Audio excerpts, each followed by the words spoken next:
Thank you, Deputy Speaker. It is clear from this report that the ANC succeeded to completely destroy state-owned entities. The ANC is at the core of these failed entities.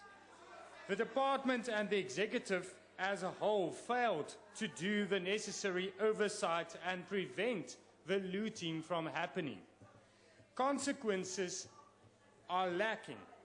The board members, the accounting officers, and the executives who were responsible for allowing the state-owned entities to be exploited, to be looted, and to be mismanaged should be held accountable.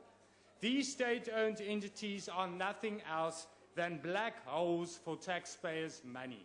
The people from South Africa are suffering because of these failed state-owned entities. We are facing an energy crisis, but the recovery plan and the turnaround plan announced by the Minister today will not address and salvage the situation. Everything the ANC has touched needs a recovery plan. The reason why there is a Department of Public Enterprises was part of a turnaround strategy. Everything the ANC touches needs a recovery plan. We need to privatize these state-owned entities. This department is obsolete and should be terminated. I thank you.